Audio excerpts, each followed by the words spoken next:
So what's up guys, throwback sa ta. This was on like way back August 23, 2020 pa.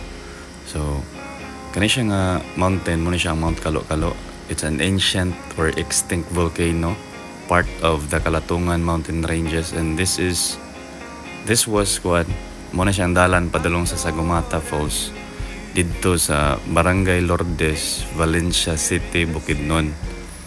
So medyo lisod nga daan, but ang scenery guwapo jud kayo. Kani siya is again Mount Kalo-Kalo, extinct volcano or ancient volcano, though wala siya history of eruption, pero kung imo siyang i-Google Earth, makita nimo nga naa gid siya crater sa ibabaw.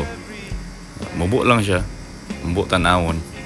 Part siya sa Kalatungan mountain ranges, and sa ubos ani, sa likod ani na ang Sagumata Falls, Barangay Lourdes, Valencia City, Bukidnon mo na ang gate, and ancient volcano.